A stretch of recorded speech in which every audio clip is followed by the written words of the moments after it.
everybody, welcome back to my kitchen. Hello to all my new people. Hope you're enjoying my channel. Hello to all my people who've been here forever. Guys, we are making what? We are making tuna casserole. Okay, I was asked this about 3 years ago, and I'm gonna be honest, 3 years ago, someone asked me to make tuna casserole. I never got around to it. I want to do something that's quick and easy, something that's fulfilling on the stomach. We're making a tuna casserole. First thing you're gonna need is what? Some medium egg noodles. I have medium sized noodles. My water is boiling. You're gonna do it according to the recipe. That's on 7 to 8 minutes. You don't want to overcook them. You don't want them to get starchy. The water is boiling. So in the water, 1 whole bag of egg noodles, medium. Let me stir it up. Let it do what it do. While that's boiling, because it's going to take a quick, I put everything to the side. I'll put it to the side. I put it somewhere down here.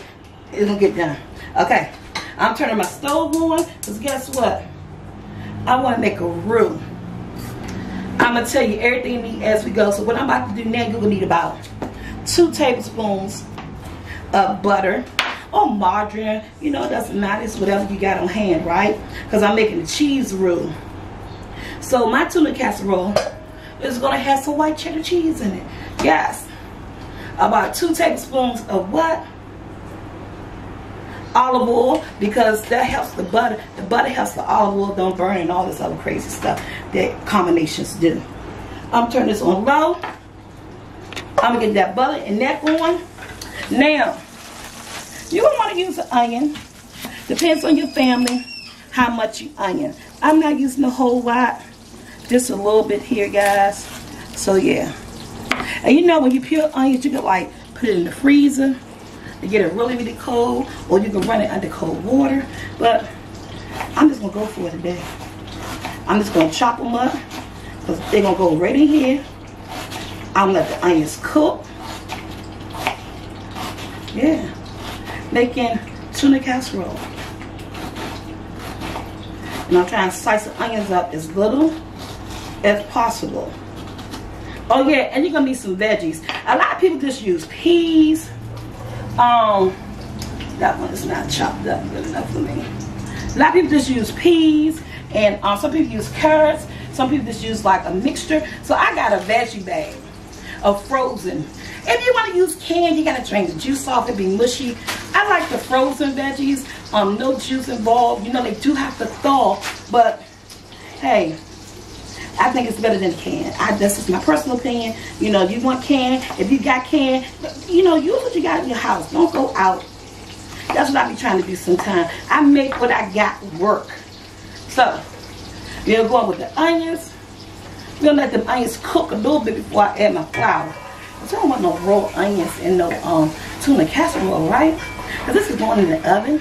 But yeah, we let these onions do what they do inside the butter and the olive oil. And we're going to be back at least about 3 minutes.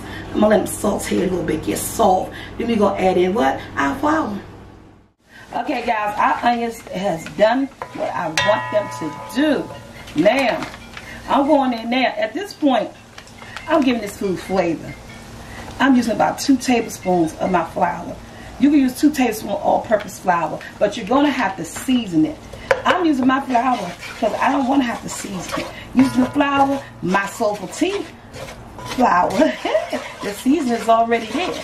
But if you don't have SoulfulT flour, it's not going to stop you from making this roux. Just use your regular flour, but for this recipe, you will be pulling out some garlic powder, onion powder, and maybe a little bit of onion, or maybe a little bit of what else? Pepper. Yes, so you're going to need a little bit of salt. So, but I'm using my flour so I don't have to do all that. And I'm just letting this go around for a couple of minutes. Just because I don't want the flour taste. To get all of that flour taste up out of there. All sides of the pan. And let it cook. My noodles is done. So once we get this going, I'm going to drain the water off the noodles. And guys, we're just going to put this thing together like it's not nothing. Top it with some breadcrumbs, some cheddar cheese. Oh, a whole hot mess of goodness. Alright, I like making roux Make it with cold milk because it helps you when it comes about a cup and a half of milk. It helps when you start making that roux, when you get the lumps and start lumping up. I'm telling you, it start going out even quicker. So the lumps will go out even quicker because you're using that. Something about that cold milk and the hotness of the oil and everything brings it together. So this is gonna take about a good 5 minutes to get thick. But while that's getting thick, I'm gonna go ahead and drain the noodles, drain the water off my tuna. I got 2 big 12-ounce cans of tuna. And when we come back, we're gonna pour up everything. The cheese, oh my goodness, I can't wait. Somebody keep calling my phone. Evidently they need to get me. Let me go answer this phone. Alright guys, look at that, right? So, what I'm adding to this is some white cheddar. I shredded myself. I had a big old block of what's it called, Cracker Barrel? And I'm adding in this white cheddar cheese. Just one. That's it. And if your roux get a little bit too thick, you know, just add a little bit of milk in because I want it a little bit looser. You just add a little bit more milk, a tablespoon of salt at a time. I don't want it too thick. But look at that. And gonna let that cheese melt about 5 minutes. Let this cheese melt. So at this point, you got your cheese sauce. I'm gonna let this melt down. Give it about 5 minutes. My noodles sitting over there in the strainer. I got my tuna fish. Look, I strained my tuna fish. 2 12-ounce cans, the big Star-Kissed can. But it don't have to be Star-Kissed, any kind you like. So once this cheese melt, we're gonna put all this stuff together. From the frozen mixed vegetables to the noodles. We're gonna pull it in our 9x13 pan, place it in the oven. Yes, I let my cheese melt, guys. We'll be back when the cheese melted. Alright guys, look at my medium noodles. They done and drained. They're going right in my cheese sauce.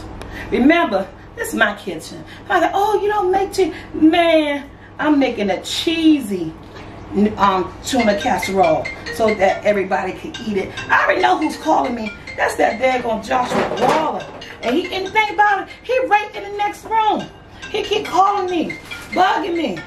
Oh no, this Tia. Hello. I'm making a video, bye.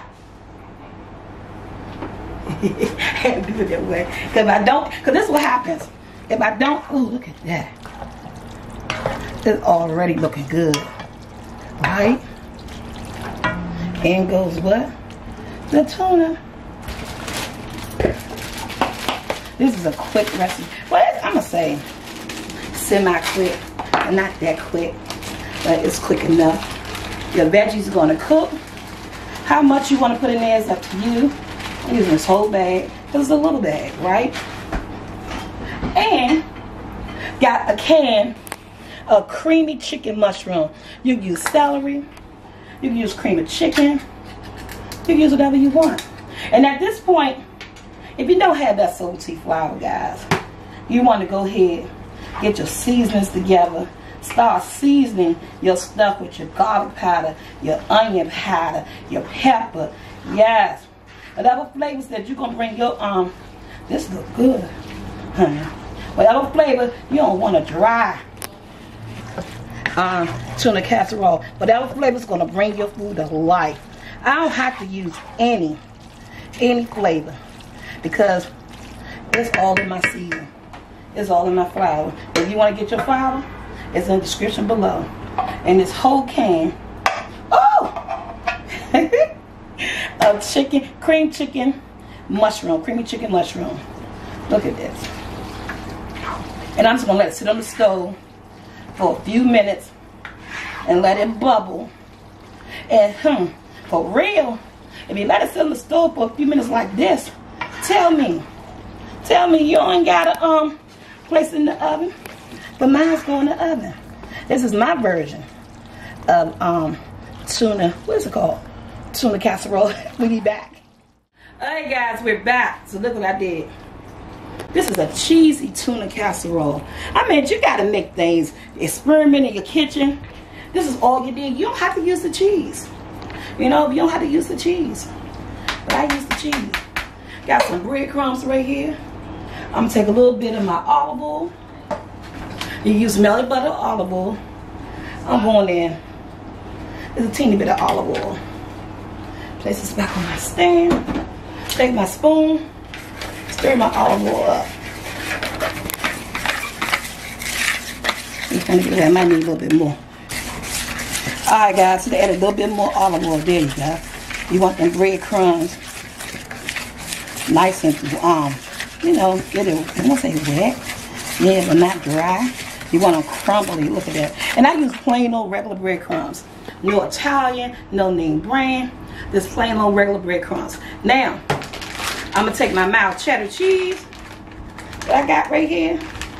Then I'm gonna try to get open. Ah, I did it without calling anybody.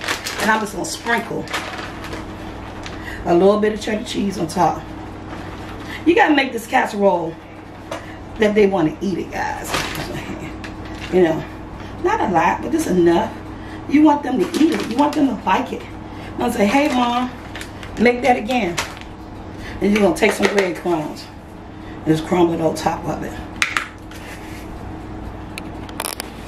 No bump using that spoon. Crumble breadcrumbs. I use about maybe 4 tablespoons, 1/4 cup of breadcrumbs. And I'm gonna plate this in the oven. It's that quick, that simple, that easy. My cheesy tuna casserole in the oven on 350 for about 30 minutes, and you got a meal. Alright guys, we're back. Guess what? This tuna casserole, this cheesy tuna casserole is done. It smells amazing. Look at the bubbling. Look at that. It's not dry. Look at the bubbles. We want to get, come on. Let's get this. Oh my God, that's what you want. You don't want a dry tuna casserole. I said tuna casserole. Look at that tuna casserole there. Oh my God. Nice and cheesy. Noodles and cheese again. You will not go wrong. Tuna casserole in my kitchen. Remember, my kitchen your way? No, my kitchen my way, your kitchen your way. Like, share, subscribe, hit that bell to be notified, guys. Remember, my flour is available at where's it available at? It's in the description. Wait a minute. Can this be an outtake? Okay. Let's start over. Your kitchen your way, my kitchen my way. If you want to get you some flour, it's in the description below. I love you guys. Like, share, subscribe, hit that bell to be notified.